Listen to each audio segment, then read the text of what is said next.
de enterrar a mi hijo de 8 años, sonó mi teléfono con una llamada que cambió mi vida para siempre. La voz temblorosa de su maestra apenas podía sostenerse mientras me decía: «Señora, he encontrado algo que usted tiene que ver con sus propios ojos. Venga ahora mismo al colegio y reúnase conmigo en la sala de profesores. No le diga nada a su familia ni a nadie más. Esto es peligroso». Cuando por fin llegué al colegio, la figura que vi frente a la puerta me hizo estremecer de pies a cabeza. Jamás habría imaginado que la persona que tenía a la maestra arrinconada allí dentro era mi propio marido. Pero antes de llegar a ese momento, déjeme empezar por el principio. Y, como siempre decía el narrador de mi canal, antes de que comience la historia, escribe en los comentarios desde qué ciudad nos estás escuchando y no olvides dejar tu like y suscribirte para que esta historia llegue a más personas. 2 horas después de enterrar a mi hijo Iker, la casa se sentía como un infierno helado. El olor penetrante de las flores de jazmín y de las coronas de velorio se mezclaba con el aroma de la tierra húmeda pegada a la parte baja de mi vestido negro. La gente seguía entrando y saliendo del salón, murmurando palabras de pésame que sonaban huecas y lejanas, como si hablaran desde el fondo de un túnel. Decían que tenía que aceptar la voluntad de Dios, que Iker ya estaba tranquilo en el cielo, pero ninguna de esas frases lograba aliviar el dolor que me desgarraba el pecho, como si alguien lo estuviera rasgando por dentro. Iker tenía solo 8 años. Era un niño sano, inquieto, siempre corriendo de un lado a otro con una energía que contagiaba a todos. El médico había dicho que había sido un infarto fulminante, un caso rarísimo, una anomalía. Yo no lo creía, pero tampoco me quedaban fuerzas para discutir. Me refugié en mi habitación, me senté en un rincón de la cama y me quedé mirando fijamente el portarretratos, donde Iker sonreía orgulloso con un trofeo de una carrera escolar entre las manos.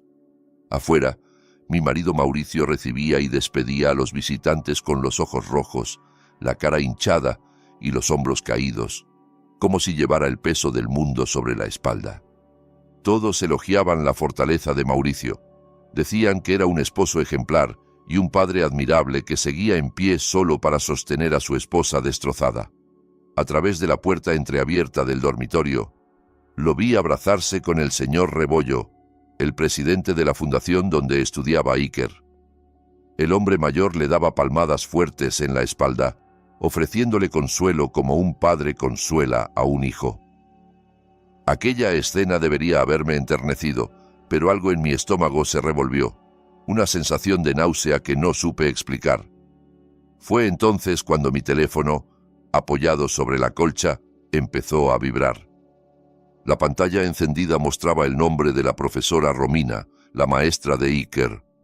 Fruncí el ceño. ¿Por qué me llamaba en un momento así? Ella había estado en el entierro, yo misma la había visto llorar junto al féretro. Con la mano temblorosa deslicé el dedo sobre el botón verde y me llevé el móvil al oído. La voz al otro lado sonó tan baja que parecía un susurro ahogado por el miedo. La respiración de Romina era agitada, como si estuviera escondida en un armario oscuro.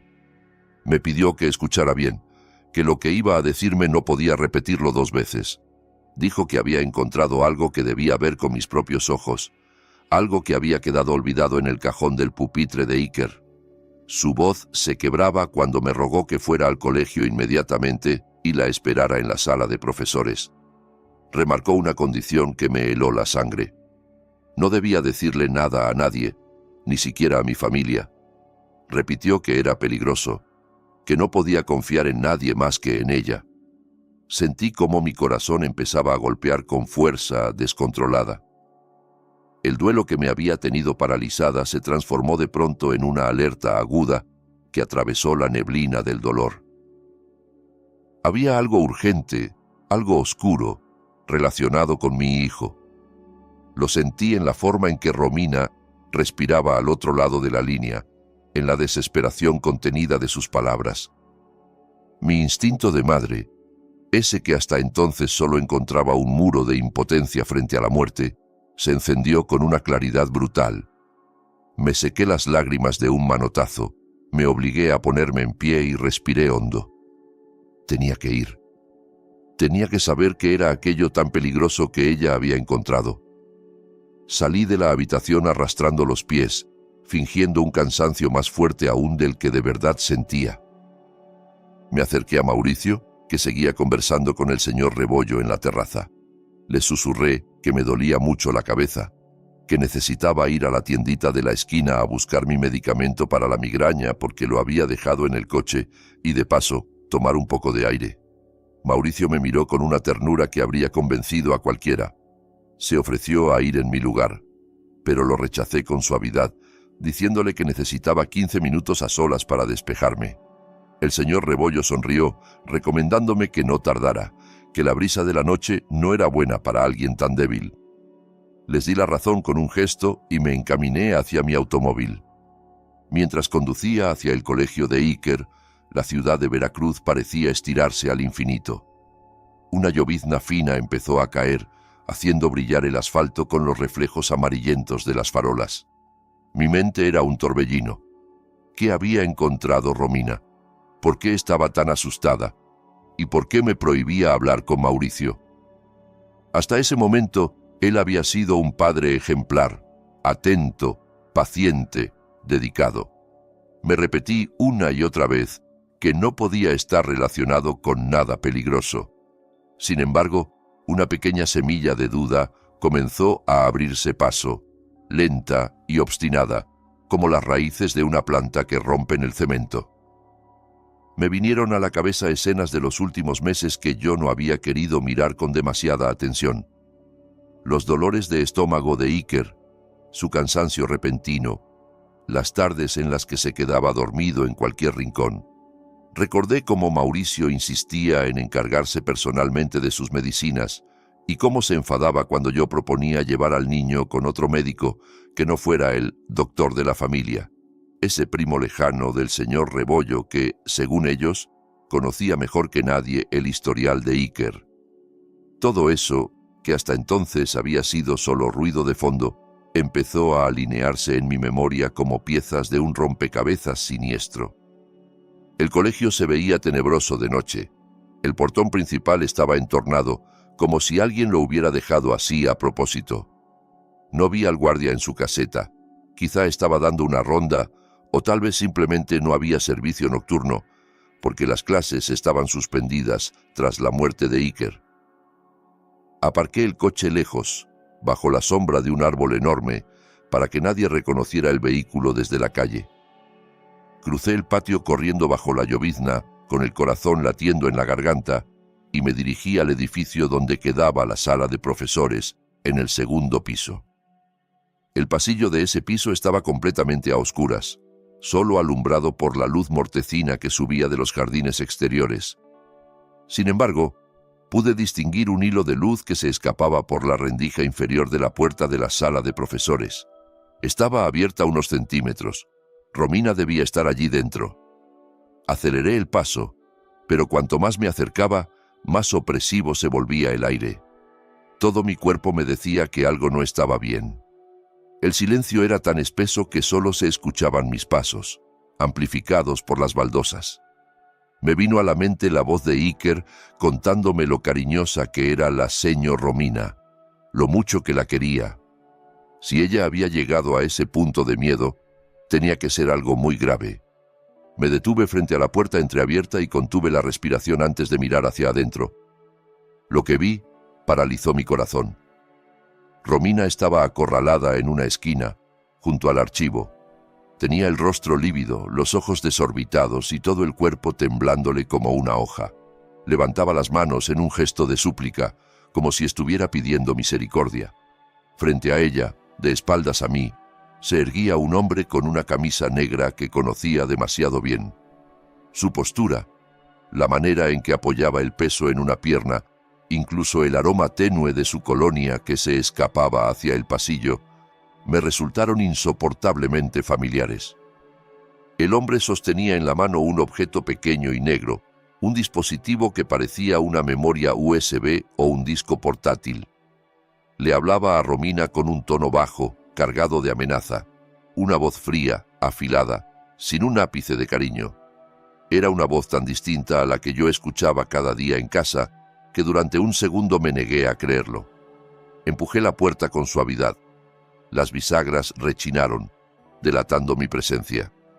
El hombre se volvió de golpe, alerta, y la luz blanca del neón iluminó de lleno su rostro. Las piernas se me aflojaron y tuve que agarrarme al marco para no caer.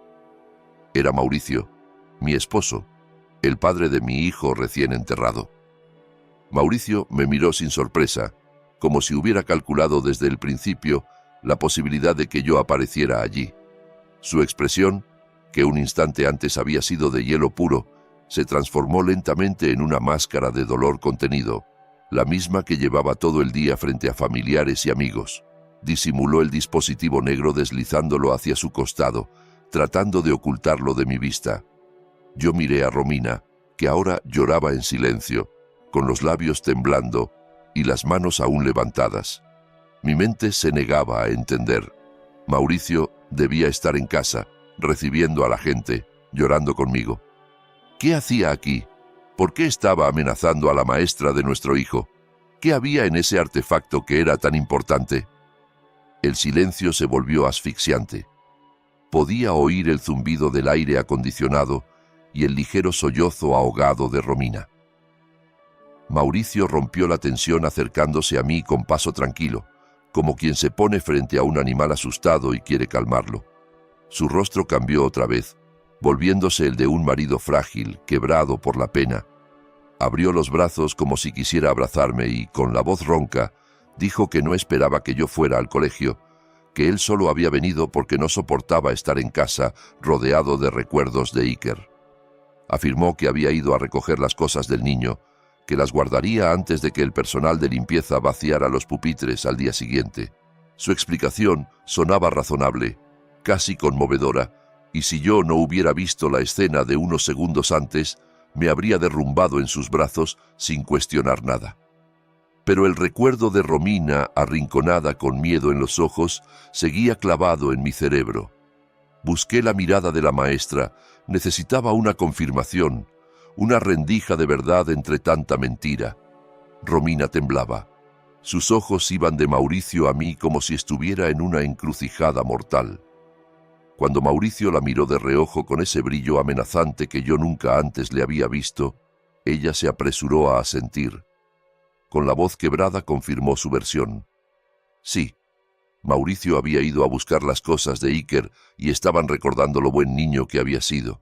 Supe que estaba mintiendo.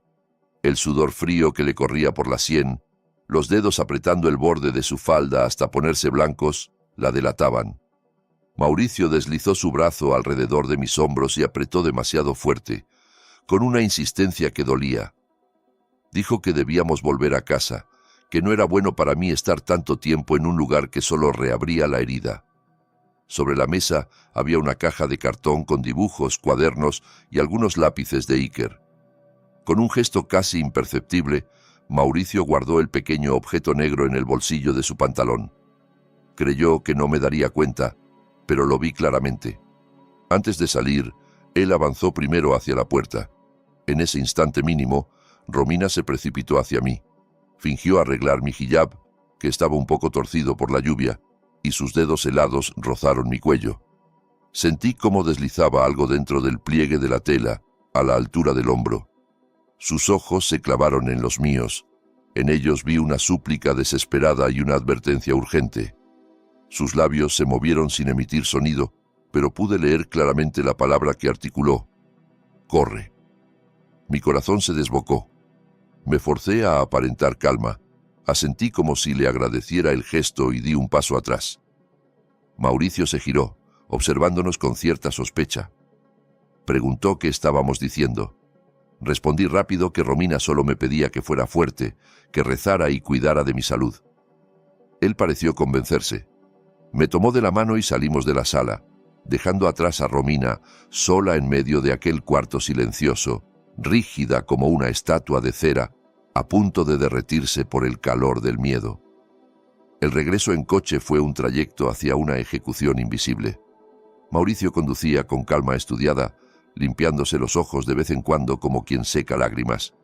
Puso música clásica a un volumen bajo, la misma que solía escuchar cuando quería relajarse, pero a mí Me sonó como la marcha fúnebre de mi propio destino.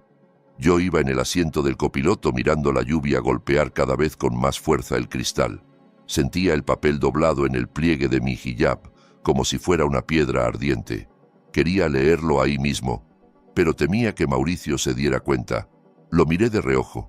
El hombre con el que llevaba casada 10 años me parecía de pronto un completo desconocido. Volví a repasar mentalmente los últimos meses. Las quejas de dolor de estómago de Iker, su debilidad repentina, las siestas largas que no eran normales en un niño sano y especialmente la insistencia de Mauricio en que solo el médico de confianza de la familia podía atenderlo. Algo horrible estaba tomando forma en mi mente. Al llegar a casa, el ambiente estaba más tranquilo. La mayoría de los dolientes se había ido. Solo quedaban unos cuantos familiares recogiendo sillas en el patio. Dije que me sentía mareada y que necesitaba acostarme. Mauricio se ofreció a prepararme un té caliente, pero le respondí que solo quería dormir. Entré en la habitación, cerré con llave y apoyé la espalda contra la puerta, tratando de controlar mi respiración. Esperé hasta oír sus pasos alejarse hacia la cocina. Entonces, con manos temblorosas, saqué el papelito escondido en mi hijab. Era una hoja arrancada de un cuaderno escolar, con letra apresurada, casi ilegible. Lo leí bajo la luz tenue de la lámpara de noche. Iker no tenía problemas del corazón. Le cambiaron la medicina por bajas dosis de veneno. Revisa el oso de peluche de su habitación. Grabó algo antes de morir. Ten cuidado. Tu marido es peligroso. El mundo se me vino abajo de golpe. Mis rodillas perdieron fuerza y me dejé caer al suelo. Mi niño, mi pequeño Iker, no había muerto por una enfermedad misteriosa. Lo habían envenenado poco a poco. Y quien lo había hecho estaba en la cocina de mi casa, preparando té, fingiendo ser un padre destrozado. El dolor insoportable que me había desgarrado hasta entonces se transformó en algo más duro y afilado. Rabia. Se me secaron las lágrimas de golpe. Entendí que llorar podía esperar. Lo que no podía esperar era la verdad. Me levanté como pude y salí de la habitación en puntillas, dirigiéndome al cuarto de Iker, que estaba junto al dormitorio principal. Abrí la puerta con cuidado. El olor a colonia de bebé y crema infantil aún flotaba en el aire, tan familiar que me encogió el corazón. Todo estaba como él lo había dejado. Los bloques de construcción en el suelo, los pósters de superhéroes en las paredes, los cuentos desparramados sobre la mesita de noche. Sobre la cama estaba sentado su gran oso de peluche marrón, ese que abrazaba todas las noches para dormir, el regalo que le había hecho 2 años antes por su cumpleaños. Me acerqué al oso y acaricié su suave pelaje con manos temblorosas. Noté algo raro en la espalda, una costura algo gruesa, como si alguien la hubiera abierto y cerrado a toda prisa con puntadas torpes. Recordé que en el colegio le habían enseñado a coser y que a veces practicaba con sus juguetes. Fui al escritorio, abrí un cajón y tomé un cortaúñas con pequeña lima metálica. Volví al oso y empecé a descoser con cuidado. Entre el relleno blanco de fibra apareció un pequeño grabador digital, un juguete de espía que mi amigo Julián le había regalado hacía tiempo. A Iker le encantaba jugar a los detectives. Sentí un escalofrío mientras pulsaba el botón de reproducción. La voz de Iker sonaba débil y ronca, muy distinta a la alegre que llenaba la casa. Hoy me volvió a doler la panza después de que papá me dio la medicina roja. Sabe muy amarga, no es como la que me da mamá. Me da miedo decirle a mamá, luego papá se enoja como esa vez. Papá dice que es una supervitamina para que me haga fuerte, pero cada vez me siento peor. El audio continuó con el sonido de una puerta abriéndose y pasos pesados acercándose. Luego escuché claramente la voz de Mauricio, hablando por teléfono con alguien. Su tono era tranquilo, casi aburrido. No se preocupe, señor Rebollo. Ya le subí la dosis. El niño no llega a la próxima semana. Apenas se muera, la herencia de su abuelo se libera a la cuenta del tutor, o sea, a la mía. Luego la partimos a la mitad, como quedamos. Usted solo asegúrese de que los papeles de la propiedad de la fundación estén listos para cambiar de nombre. La grabación se cortó. El silencio en el cuarto se hizo ensordecedor. Me tapé la boca con ambas manos para contener un grito que pugnaba por salir. Todo daba vueltas. Mi marido, el hombre con el que había compartido 10 años de vida, había envenenado a nuestro hijo para quedarse con el dinero de la herencia que mi padre había dejado a nombre de Iker, y el respetable señor Rebollo, presidente de la Fundación Educativa, era su cómplice. Eran monstruos, no hombres. En ese instante, la perilla de la puerta del cuarto empezó a moverse. Alguien intentaba entrar, pero yo había echado el seguro. «Clara», escuché la voz de Mauricio al otro lado. «¿Por qué está cerrada la puerta? Estás ahí. Ábrela». Su tono ya no era el del marido dulce. Había dureza, sospecha, una amenaza velada. Golpeó la puerta con insistencia.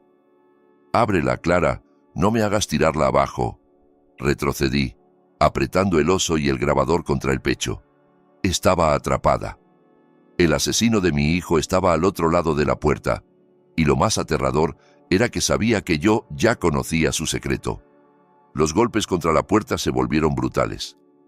Cada impacto hacía vibrar los cuadros en la pared. Mauricio gritaba mi nombre con una voz desfigurada por la rabia y el pánico, un rugido que mezclaba desesperación y crueldad. Sabía que, en cuanto consiguiera entrar, mi vida quedaría colgando de un hilo.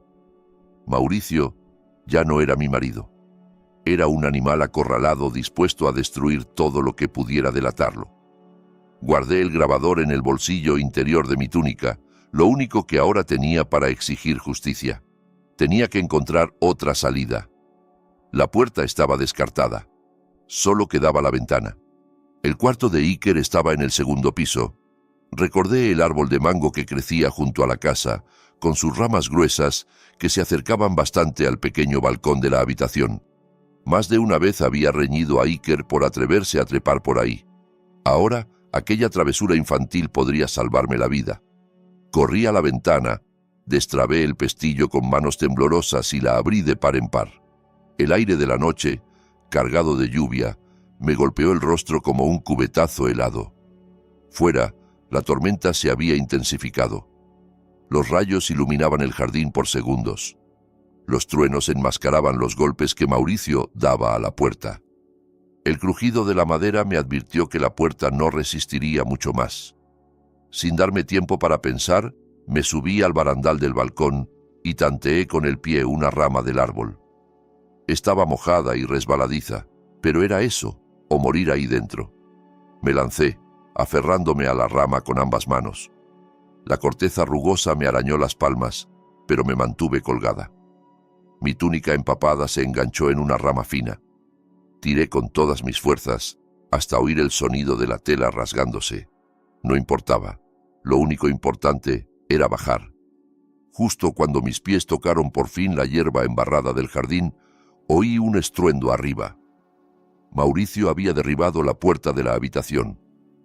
Alcé la vista y lo vi en el umbral, bañado por la luz encendida.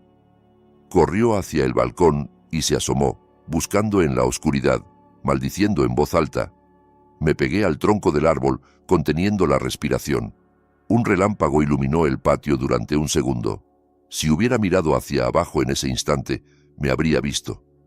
Pero la cortina de agua le dificultaba la vista y, furioso, volvió a entrar a la habitación, quizá pensando que yo seguía escondida allí. No perdí ni un segundo. Descalza, con los pies hundiéndose en el barro, me escabullí pegada a la pared lateral de la casa y me dirigí a la puerta trasera del jardín, la que usaba el jardinero. Sabía que, en cuanto Mauricio descubriera que no estaba en el cuarto, registraría toda la casa y luego saldría a buscarme. Tenía que poner la mayor distancia posible entre nosotros antes de que despertara a los vigilantes o llamara a cualquiera de sus contactos. El señor Rebollo tenía amigos en todas partes. Ya no sabía en quién podía confiar. Cada sombra me parecía un enemigo. Cada tronco, una figura al acecho. Con el corazón desbocado y las lágrimas mezclándose con la lluvia en mi rostro, Conseguí abrir la puertecita trasera y salir al camino oscuro que corría detrás del fraccionamiento. No había nadie. Corrí sin voltear, con el grabador apretado en el bolsillo, hasta llegar a una avenida principal a unos 2 kilómetros. Mi teléfono, empapado en el bolsillo, vibró varias veces. Asumí que era Mauricio. Me negué a contestar. No podía dejarle ni la más mínima pista de dónde estaba. Al refugiarme bajo el toldo de un local cerrado, jadeando, saqué el móvil con los dedos entumecidos por el frío. Vi 10 llamadas perdidas de Mauricio. Las ignoré y busqué un nombre en mi lista de contactos. Julián, mi mejor amigo desde el instituto, la única persona en la que podía confiar. Periodista de investigación, terco y acostumbrado a lidiar con casos sucios. Marqué su número con manos temblorosas, rezando para que no estuviera dormido. Sonó un par de veces y luego escuché su voz ronca, somnolienta. «Clara, ¿qué pasó?» No pude dar demasiadas explicaciones. Con la voz quebrada por el llanto, apenas logré susurrar. «Julián, ayúdame. Mauricio mató a Iker. Estoy cerca de la gasolinera de la carretera. Ven por mí. No preguntes nada ahora. Solo ven rápido». Colgué antes de que reaccionara y apagué el teléfono para que nadie pudiera rastrear mi ubicación. Me acurruqué en un rincón oscuro junto a la cortina metálica del local, abrazando mis rodillas, temblando de miedo y frío, esperando que Julián llegara antes de que Mauricio me encontrara. 15 minutos se sintieron como 15 años. Cada luz de coche que se aproximaba hacía que el corazón se me detuviera por un instante, esperando ver el SUV negro de Mauricio. Sin embargo, al fin se detuvo frente a mí un sedán viejo de color gris. El cristal del lado del copiloto se bajó y vi el rostro preocupado de Julián. Me levanté de un salto y me metí en el coche sin decir palabra, cerrando la puerta con un golpe. Debía de dar pena. Empapada, llena de barro, el hijab hecho un desastre, las manos arañadas y la cara pálida como un fantasma. Julián me lanzó una mirada rápida, entendió que la cosa era grave y aceleró sin hacer preguntas. Dentro del coche, el contraste de la calefacción me hizo tiritar aún más. No era solo frío, era el cuerpo descargando la adrenalina. Julián me pasó su chaqueta del asiento trasero y me cubrió los hombros. Condujo con una mano mientras con la otra apretaba la mía tratando de transmitir calma. Yo empecé a contárselo todo, desde la llamada de la profesora Romina, la escena en el colegio, la doble cara de Mauricio, hasta la grabación escondida en el oso de Iker. Cada palabra era como escupir vidrios rotos. Cuando puse el audio, detuvo el coche junto a la banqueta y escuchó con atención, el rostro transformándose a medida que las frases de Mauricio y el señor Rebollo salían del pequeño aparato. Al terminar, golpeó el volante con rabia, soltando maldiciones contra Mauricio y Rebollo. Luego volvió a escuchar la grabación, pero esta vez con la mente fría de periodista. Dijo que era una prueba muy fuerte, pero también muy peligrosa. El señor Rebollo no era un cualquiera. Tenía influencia política, contactos en la policía y seguramente abogados costosos. Si acudíamos sin más a la comisaría de barrio, podían desaparecer el grabador o, peor aún, hacernos callar antes de que abriéramos la boca. Decidió llevarme a un lugar seguro, un pequeño departamento en las afueras de la ciudad que había pertenecido a su difunto tío, un sitio que ni su familia sabía que seguía usando de vez en cuando. Ese apartamento se convertiría en nuestro refugio y en el centro de operaciones. De camino, Julián encendió la radio para romper el silencio opresivo. Al principio sonaron noticias de tráfico. Luego, la locutora interrumpió con un boletín urgente. Se ha encontrado el cuerpo sin vida de una mujer en el patio de una escuela primaria de la calle Las Palomas. La víctima ha sido identificada como una profesora, iniciales RM. La hipótesis preliminar apunta a un posible suicidio al haberse arrojado desde el 3er piso del edificio escolar. Sentí que la sangre dejaba de circular. Empecé a gritar dentro del coche. «Romina, la mataron», sollozaba.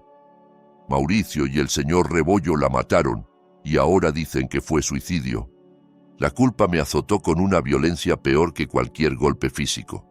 Si hubiera ido antes, si hubiera tratado de sacarla de la escuela conmigo, tal vez seguiría viva, pero la había dejado allí, sola, frente a esos monstruos.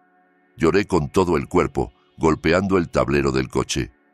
Julián se orilló, apagó el motor y me abrazó con fuerza, dejándome desahogar ese dolor imposible. En medio de mi llanto, algo dentro de mí cambió. El dolor dejó de aplastarme y se endureció en una determinación fría y cortante. Se me secaron las lágrimas. Me separé de Julián y miré el camino oscuro al frente. Recordé la mirada de Romina cuando me susurró, «Corre». Ella no podía haber muerto en vano. Iker tampoco. No bastaba con que Mauricio y Rebollo fueran a la cárcel. No, eso sería demasiado fácil para ellos. Tenían que sentir miedo, desamparo, vergüenza. Tenían que ver sus vidas destrozadas, igual que ellos habían destrozado la mía. Miré a Julián con una nueva resolución. Le dije, con una calma que incluso a mí me asustó, que no quería solo justicia legal. Quería arruinar la vida de esos hombres hasta las raíces, que respiraran el mismo terror que hicieron vivir a Iker y a Romina. Julián me sostuvo la mirada unos segundos y asintió en silencio, aceptando ese pacto oscuro entre los dos. Decidimos no acudir aún a la policía.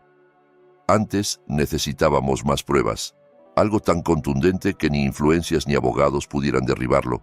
Solo la grabación podía tacharse de montaje. Debíamos conseguir el frasco del veneno con que Mauricio había envenenado a Iker, la prueba física del crimen. Estábamos seguros de que él no lo destruiría de inmediato, por vanidad, por confianza excesiva en su impunidad, por simple descuido. Esa noche, en el pequeño apartamento polvoriento, dejamos de ser víctimas y nos convertimos en cazadores. Me corté el cabello hasta los hombros, tiré mi vestido negro rasgado y me puse ropa sencilla que había pertenecido al tío de Julián. La Clara sumisa, la esposa dócil, había muerto con mi hijo. Recién amanecía cuando nos sentamos a planear mi regreso al nido de serpientes, no como esposa arrepentida, sino como un fantasma que venía a desenterrar sus secretos. Sabíamos que Mauricio trabajaba como director de operaciones en el edificio corporativo de la Fundación del señor Rebollo. Cada viernes una empresa de limpieza externa hacía una limpieza profunda de las oficinas. Esa sería mi puerta de entrada. Julián, experto en meterse donde no lo llaman, hackeó el sistema de la empresa de limpieza y me registró en la lista de personal temporal con una identidad falsa. Me convirtió en Sumi, una trabajadora de mantenimiento con credencial y uniforme. Frente al espejo del baño del apartamento, me até un hijab azul oscuro, de esos prácticos que usan mujeres que trabajan largas jornadas, y me puse el uniforme azul claro, ligeramente grande para mí.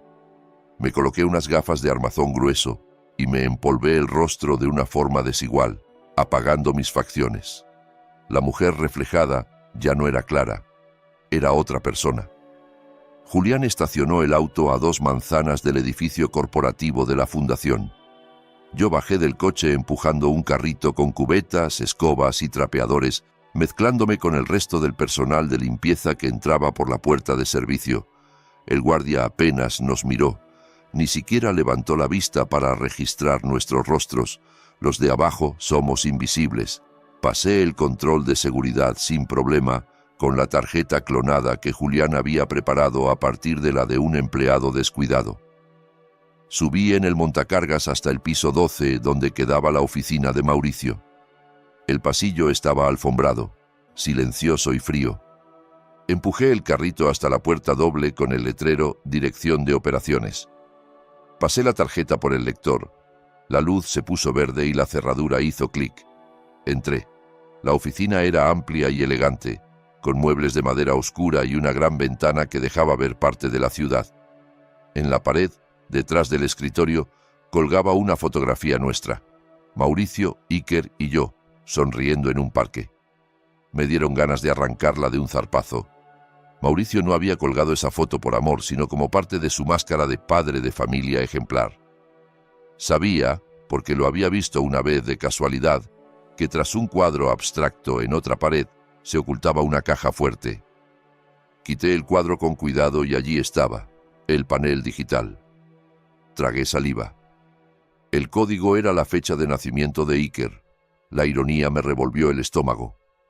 Marqué 1703 y la luz verde se encendió.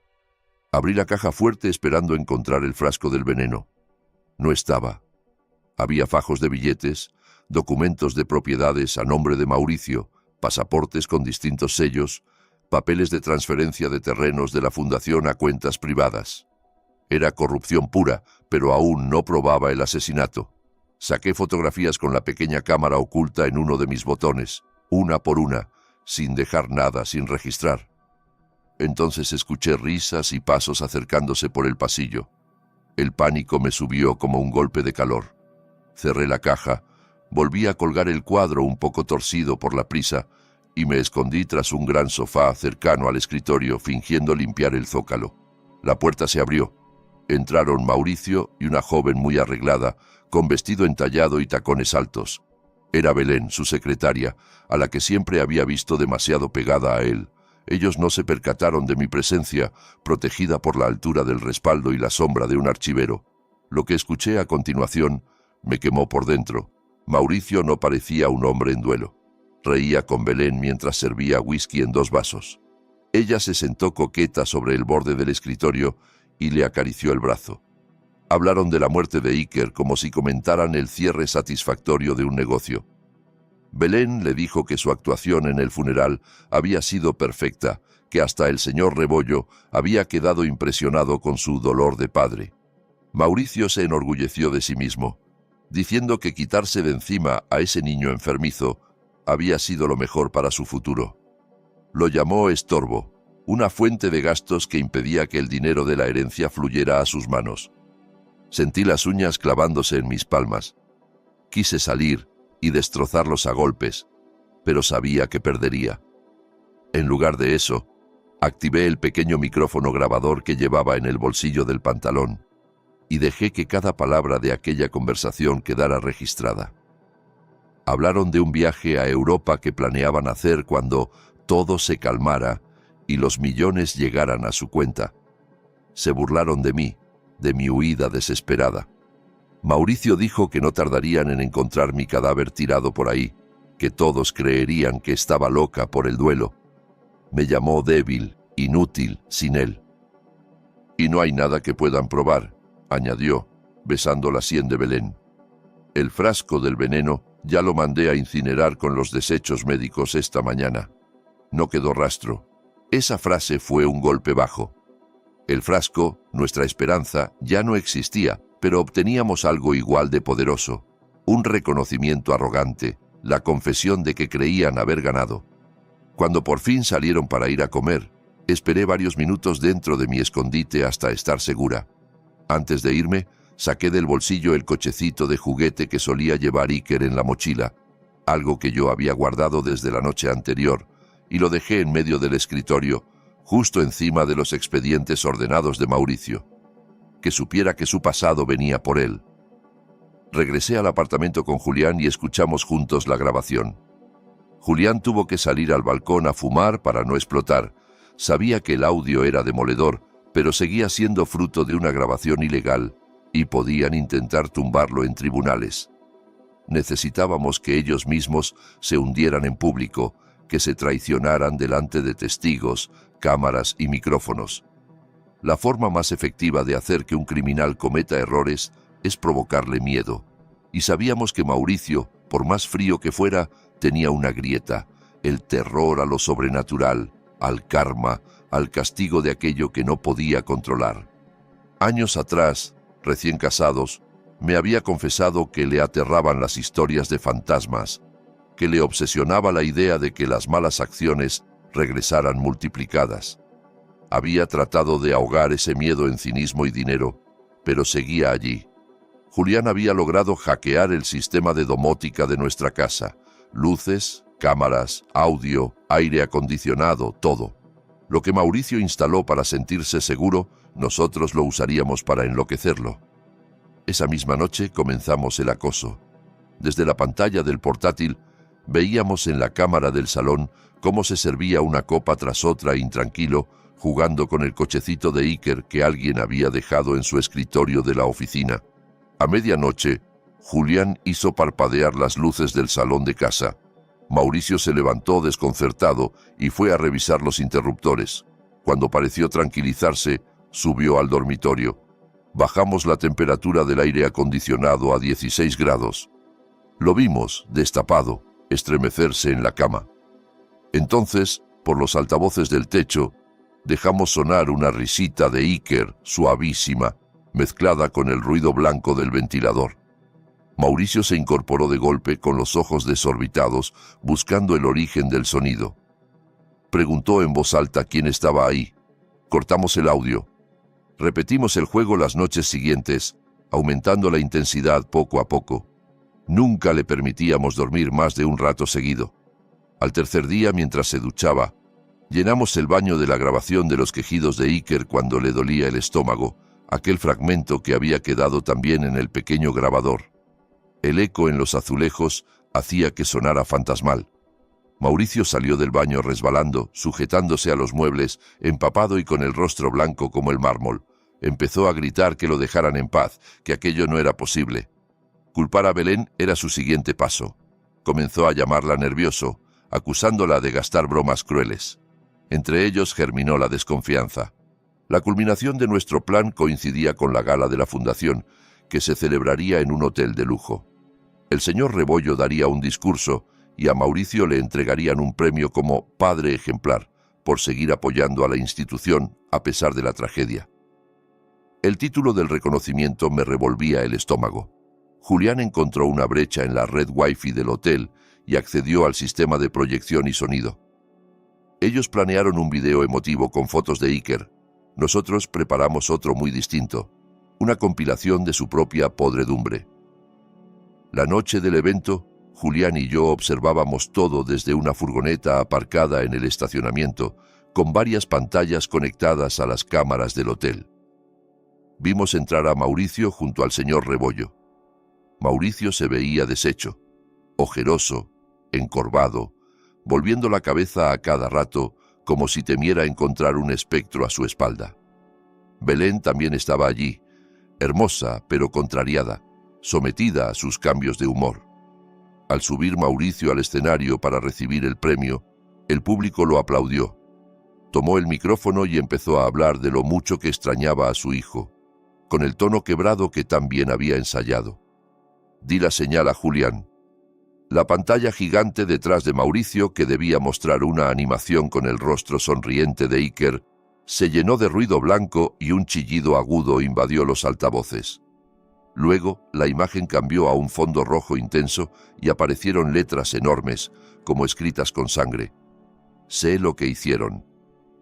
El salón se quedó en silencio absoluto. Mauricio se giró, pálido como un cadáver. En ese momento, soltamos por los altavoces la grabación de su conversación con Belén, aquella donde llamaba niño enfermizo a Iker y alardeaba de haber destruido el frasco de veneno. Los asistentes se quedaron boquiabiertos. Se oyeron exclamaciones, sillas arrastradas, murmullos indignados. Belén se levantó tambaleándose, a punto de desmayarse. El señor Rebollo se puso de pie, rojo de rabia y vergüenza. Mauricio trató de tomar el control del micrófono, gritando que todo era un montaje, que lo estaban calumniando, pero su voz se ahogó entre la oleada de reproches y flashes de cámaras. Lo peor para él vino cuando vio al señor Rebollo murmurar algo al jefe de seguridad. Entendió, en un segundo, que pensaban usarlo como chivo expiatorio, dejarlo solo ante la opinión pública para salvar la imagen de la fundación. ¿Tú?, gritó Mauricio desde el escenario, señalando a Rebollo. Fuiste tú quien lo planeó todo. La herencia, el reparto del dinero, el veneno. Si yo caigo, tú caes conmigo. Aquella acusación captada por los móviles y cámaras de televisión sería imposible de borrar. La gala se convirtió en un caos. Mauricio escapó por la salida de servicio, perseguido por periodistas. Rebollo trató de controlar la situación, pero el escándalo ya se había desatado en redes sociales. El vídeo se volvió viral en cuestión de horas. Sin embargo, Sabíamos que no bastaba. Los abogados podían alegar estrés, delirio, un montaje digital. Hacía falta una escena final, más clara, con ellos mismos describiendo sus crímenes mientras alguien los escuchaba oficialmente. Esa noche volvimos al apartamento sin celebrar. Sabíamos que un animal herido es un animal peligroso. Mauricio ahora era un paria social, pero aún libre. Rebollo estaba cornerado, pero con recursos. La siguiente fase del plan consistía en enfrentar a los dos, hacerles creer que el otro los traicionaba. Julián preparó 2 móviles desechables, imposibles de rastrear. En uno, fingimos ser Mauricio y le escribimos a Rebollo: «Tengo copias firmadas de todos los papeles de desvío de bienes. Si no me ayudas a salir de la ciudad esta misma noche y me das mi parte, irán a la fiscalía mañana.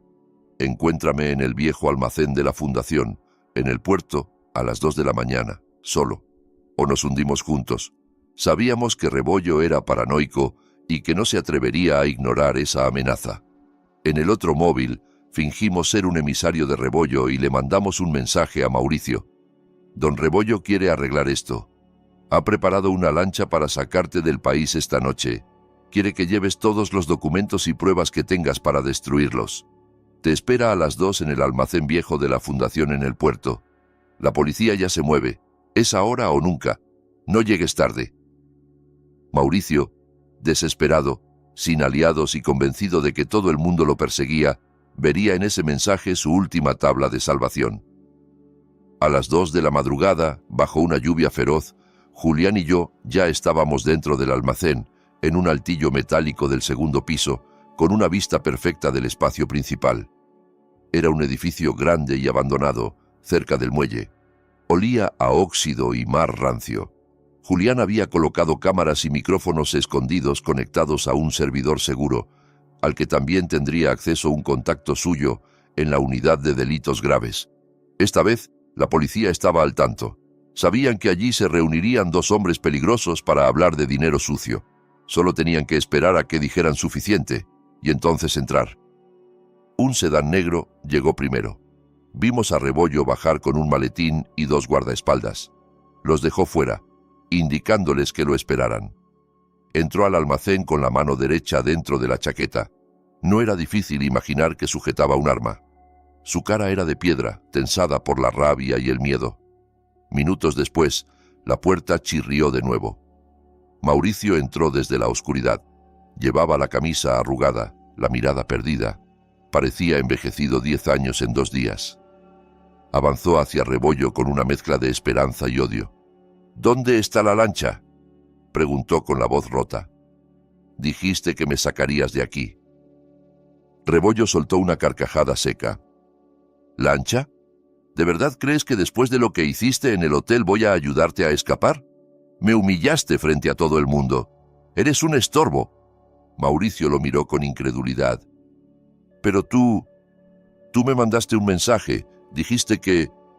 «Yo no te mandé nada», lo interrumpió Rebollo. «El único mensaje que recibí fue el tuyo, amenazando con los documentos. ¿Los trajiste? Dámelos y, quizá, considere que tu cadáver aparezca completo, no repartido en bolsas». La confusión de Mauricio se convirtió en furia.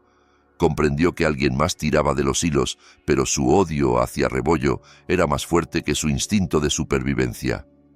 «¿Así que vas a matarme? ¿Como matamos a Iker?», escupió. «Adelante, pero recuerda que eres tan responsable como yo. Tú me conseguiste el veneno, tú me dijiste que subiera la dosis. Lo hiciste para poder tapar tus deudas de juego». «No te atrevas a señalarme», bramó Rebollo. «Tú eras el padre. Tú le metías el veneno en la boca todas las noches. Yo solo te dije que resolvieras el asunto de la herencia». «No te hagas el santo, viejo hipócrita», gritó Mauricio. «Somos la misma basura». Cada palabra quedaba registrada por los micrófonos y retransmitida en directo al contacto de Julián en la policía. No había lugar a interpretaciones. Ahí estaban, admitiendo su participación en el asesinato de un niño y el desvío de fondos. De repente, Rebollo sacó su arma y la apuntó a la cabeza de Mauricio. «Se acabó. Adiós, inútil». Antes de que pudiera disparar, las sirenas de la policía rompieron el silencio de la noche. Luces rojas y azules se filtraron por las rendijas del almacén. Una voz por megáfono ordenó que soltaran las armas y se rindieran. Rebollo se sobresaltó mirando hacia la entrada. Mauricio aprovechó ese descuido para lanzarse sobre él. Los dos rodaron por el suelo. El arma salió volando hacia un rincón, donde quedó fuera de alcance de ambos. Desde nuestro escondite vimos la brutal pelea. Mauricio, más joven y fuerte, golpeó a Rebollo una y otra vez hasta dejarlo inconsciente. Pero no tenía intención de rendirse. Se levantó tambaleante y miró alrededor buscando una salida. Sus ojos se alzaron hacia el altillo donde estábamos. Un destello en el lente de la cámara delató nuestra presencia. Nuestros ojos se encontraron. Por primera vez desde que huí de casa, Mauricio me vio. El hijab azul se había corrido, dejando visible mi rostro. Sus rasgos se contrajeron en una mueca de odio absoluto. ¡Clara!, rugió, reconociendo al fin al fantasma que lo perseguía. Enloquecido, se lanzó escaleras arriba, ignorando los gritos de la policía que ya estaba entrando por otra puerta. Julián me agarró del brazo. «¡Corre!», me dijo. «Por la puerta del techo». Salimos al tejado del almacén bajo una lluvia torrencial. El viento casi nos tiraba. Desde allí se veía el muelle y algunas patrullas abajo. Al otro lado del edificio había una escalera metálica de emergencia que bajaba hacia un embarcadero. Nos dirigimos hacia ella, pero la puerta del tejado voló de un patadón. Mauricio apareció con una barra de metal en la mano, sangrando por la cabeza, los ojos desorbitados. Julián se interpuso, tratando de detenerlo. Mauricio le asestó un golpe brutal en el brazo con la barra. Oí un crujido horrible. Julián cayó al suelo gritando de dolor, sujetándose el brazo colgante. Corrí hacia él, pero Mauricio me agarró por el hijab y me tiró hacia atrás. Sentí cómo el cuero cabelludo se me encendía de dolor. Me arrastró hacia el borde del techo, usándome como escudo cuando vio a varios policías intentando subir por el otro lado. «¡Un paso más y la lanzo!», gritó, apretando la barra contra mi cuello. Los agentes se detuvieron. La lluvia nos empapaba a todos.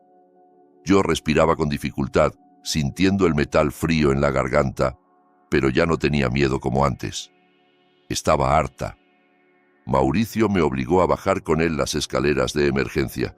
Llegamos a un viejo SUV aparcado entre contenedores, seguramente robado. Me empujó al asiento del copiloto, me ató las manos con su propia corbata a la agarradera del techo y se sentó al volante.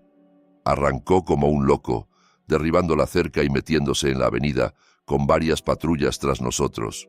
Los coches de policía nos seguían con las sirenas aullando. Mauricio conducía como si no valorara ni su vida ni la mía. Se saltó semáforos, chocó espejos de otros autos, pisó charcos que nos hacían patinar peligrosamente. Yo golpeaba la puerta con el hombro tratando de soltarme, pero la corbata estaba demasiado apretada. «No vas a escapar», dije con la voz ronca. «Ya no». «Cállate», masculló. «No voy a volver a ser pobre. No voy a pudrirme en la cárcel. Nos iremos lejos, ¿lo entiendes, Clara? Lejos». Tomó un viaducto elevado que estaba en obras. El suelo resbalaba por la lluvia y la carretera se estrechaba por los bloques de cemento. Más adelante se veían destellos de patrullas cortándonos el paso. Mauricio giró el volante con brusquedad para evitar la barricada, pero el coche perdió adherencia. El mundo dio varias vueltas. El vehículo derrapó, golpeó de lado el muro de contención y se estrelló. Se activaron las bolsas de aire. Sentí un impacto seco en la cabeza y un dolor candente en la sien. Aturdida, distinguí a Mauricio a mi lado, sangrando por la nariz, con una pierna atrapada entre los restos del tablero. Aún así, seguía moviéndose. Abrió la puerta a trompicones y me arrastró fuera, sujetándome por las muñecas. Afuera, la lluvia seguía cayendo sin piedad. Nos acercó al borde del viaducto, donde apenas nos separaban unos pasos del vacío. Abajo, la corriente oscura de un río urbano rugía. Varias patrullas rodeaban el vehículo, apuntándonos con sus armas. Mauricio pegó un trozo de vidrio roto a mi cuello, justo sobre la carótida. Sentí cómo la punta afilada me cortaba la piel y un hilo de sangre tibia resbalaba por mi clavícula. Los policías le gritaban que se calmara, que me soltara. El negociador hablaba por megáfono intentando ganarle tiempo al tiempo. Mauricio, delirante, exigía un helicóptero, dinero, una ruta libre. Era absurdo. Sabía que no tenía salida, pero se aferraba a esa fantasía como un ahogado a una rama. Yo lo oía respirar agitado justo detrás de mí, el vidrio presionando mi garganta. Y sin embargo, en ese momento mi mente se llenó de una extraña serenidad. Dejé de temblar. Vi su reflejo en un charco. El hombre que había amado estaba irreconocible, devorado por la ambición y el miedo. Pensé en Iker, en su cuerpo pequeño en el ataúd, en Romina cayendo desde el tercer piso del colegio. Ellos no habían tenido alternativa. Yo todavía la tenía. Eché un vistazo rápido hacia abajo, a sus pies. La pierna derecha de Mauricio estaba visiblemente dañada. La tela del pantalón rasgada dejaba ver heridas profundas, sangre mezclada con agua sucia. Ese era su punto débil. Reuní todas las fuerzas que me quedaban. Inspiré hondo, sin importar que el cristal profundizara un poco más el corte. De golpe, giré la cabeza hacia atrás y le mordí el antebrazo que sostenía el vidrio con toda la rabia acumulada. Hundí los dientes en su carne hasta saborear la sangre. Mauricio lanzó un alarido desgarrador. Por reflejo, aflojó la mano y el vidrio resbaló de sus dedos. Sin perder un segundo, levanté la pierna y le di una patada con todas mis fuerzas en la rodilla dañada. Sonó un chasquido horrible. El grito de Mauricio fue aún más agudo que el anterior, un aullido casi inhumano. Su cuerpo perdió equilibrio y cayó de lado sobre el pavimento empapado, retorciéndose de dolor. Yo me aparté de un salto, tropezando, pero fuera ya de su agarre. La policía aprovechó el desconcierto. Varios agentes corrieron hacia nosotros y me sacaron del medio, alejándome del borde del puente. Otros se abalanzaron sobre Mauricio, que pataleaba y se debatía tratando de agarrar cualquier cosa. Uno de los policías tuvo que dispararle en la otra pierna cuando intentó arrebatarle el arma. Todo se volvió confuso, voces, luces, manos. Me sentaron en el suelo, me envolvieron con una manta térmica. Un paramédico presionó una gasa sobre la herida de mi cuello. No decía nada. Solo miraba cómo levantaban a Mauricio en una camilla, esposado, sangrando, desfigurado. Cuando pasó junto a mí, nuestros ojos volvieron a encontrarse. Ya no había altivez, ni superioridad, ni odio. Solo miedo puro. Tal vez, por primera vez, entendió que todo se había acabado. Julián apareció poco después, con el brazo en cabestrillo, la cara golpeada. Se acercó como pudo y me rodeó con su brazo sano. En ese momento, por fin me permití llorar. Pero mis lágrimas ya no eran solo de dolor, también eran de alivio. Al día siguiente, las noticias hablaron con detalle de la red de corrupción y asesinato que implicaba a Mauricio y al señor Rebollo. Se filtraron fragmentos de las grabaciones, imágenes del escándalo en la gala, fotos de ambos esposados. La opinión pública se volcó contra ellos. La fiscalía tomó cartas en el asunto. Las cuentas bancarias fueron congeladas, sus bienes embargados. Sin embargo, el castigo legal fue solo una parte del ajuste. La vida o el destino se encargó del resto.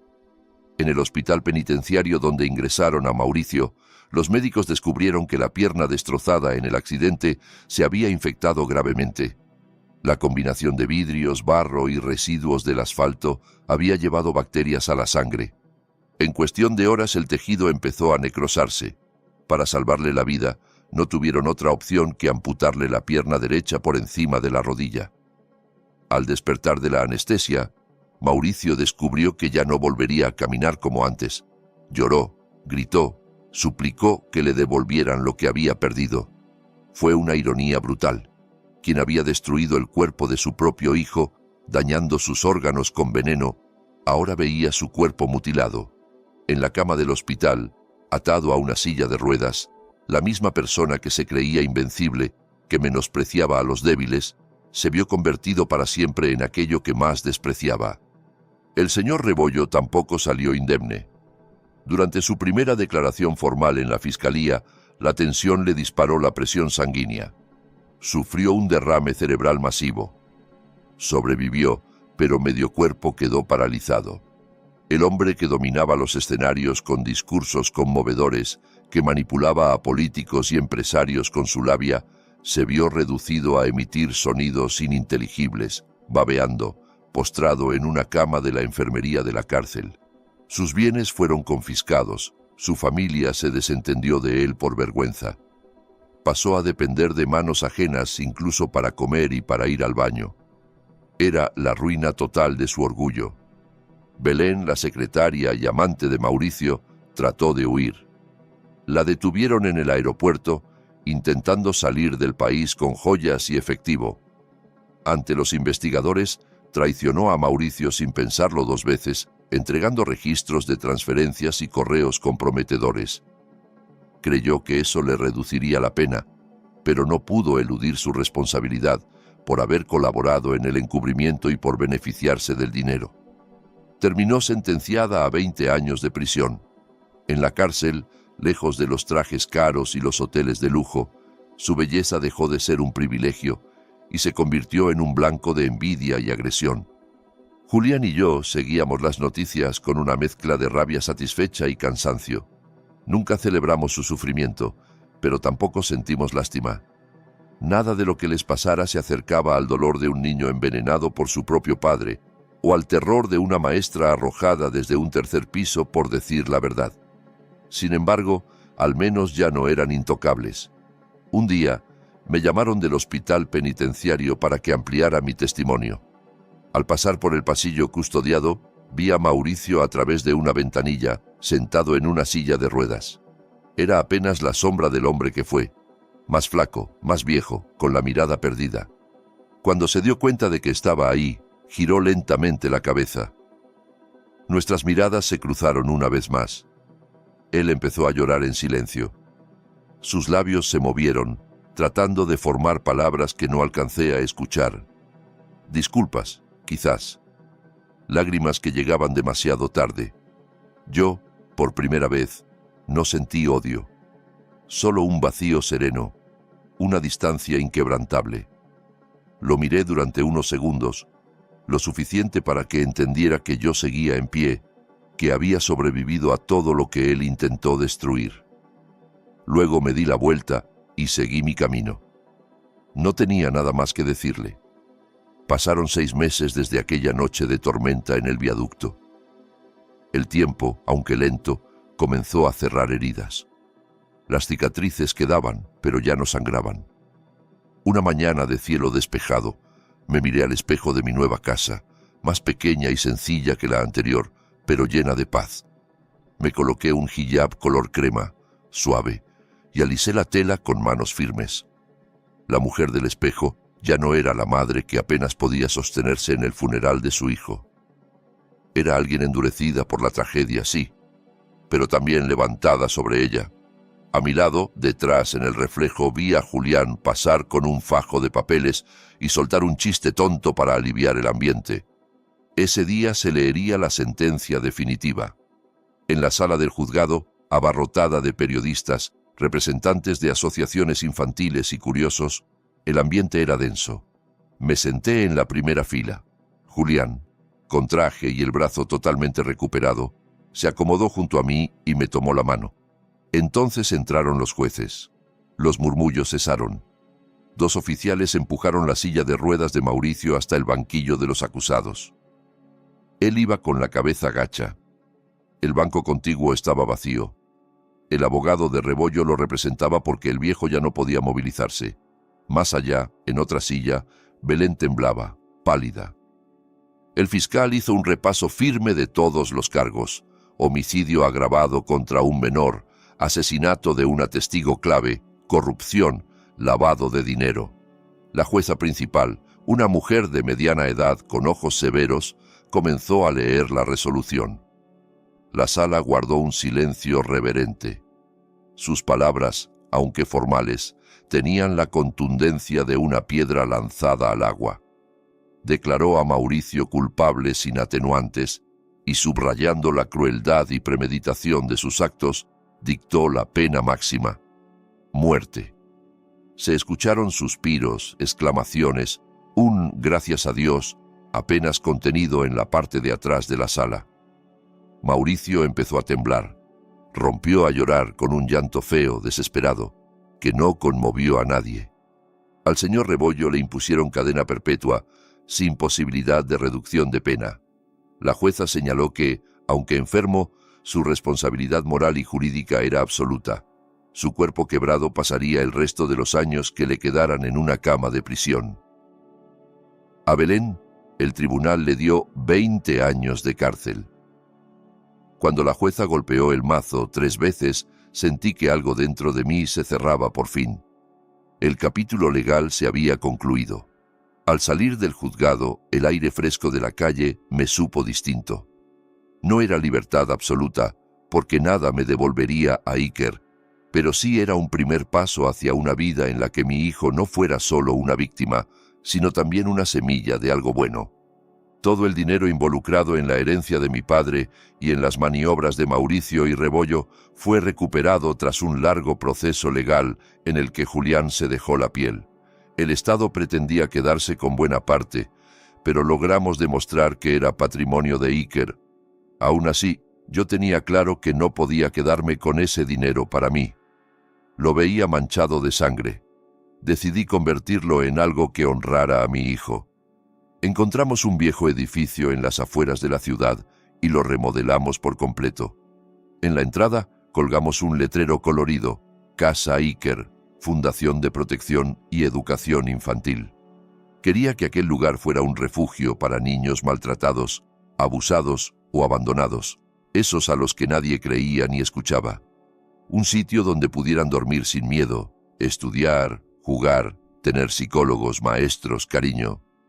Caminé por los pasillos recién pintados, adornados con dibujos infantiles. En el patio, un grupo de niños jugaba al fútbol, otros se turnaban en los columpios.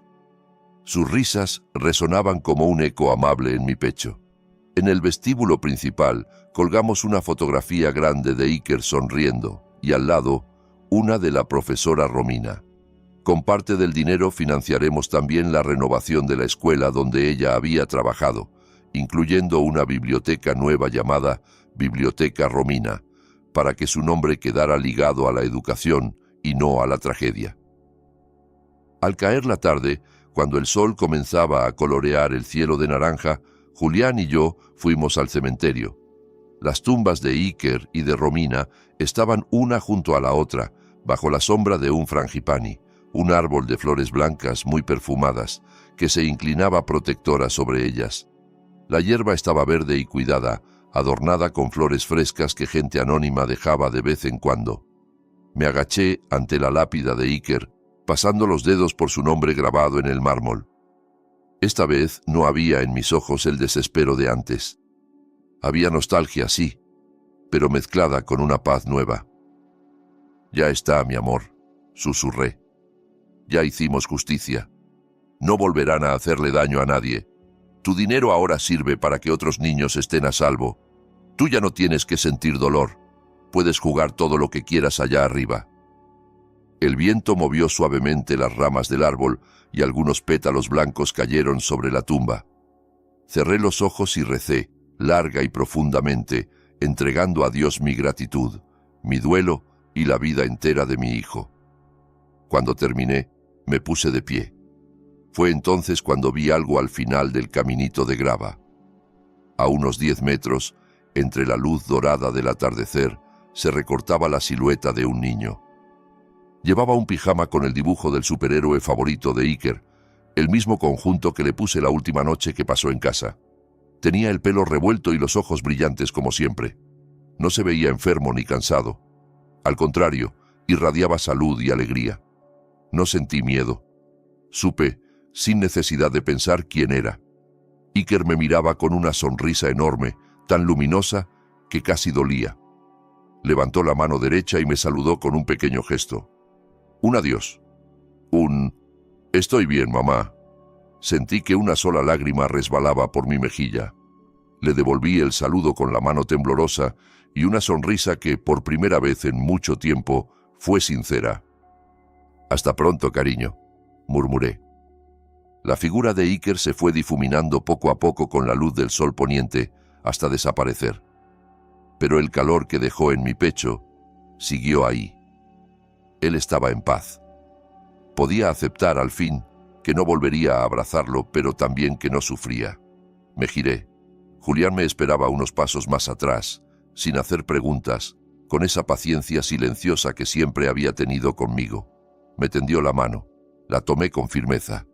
Salimos del cementerio caminando uno junto al otro, dejando detrás de nosotros años de dolor, miedo y culpa. Frente a mí, la ciudad encendía sus luces una a una, como si se abriera un telón nuevo. Me quedaba una vida entera por delante, llena de niños que necesitarían protección, de historias que merecían ser escuchadas, de heridas que tal vez podría ayudar a sanar. Yo ya no era solo la madre que perdió a su hijo, ni la esposa traicionada.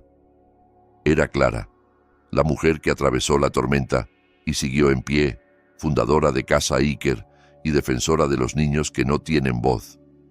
Y, por primera vez en mucho tiempo, al pensar en el futuro, pude decir en silencio: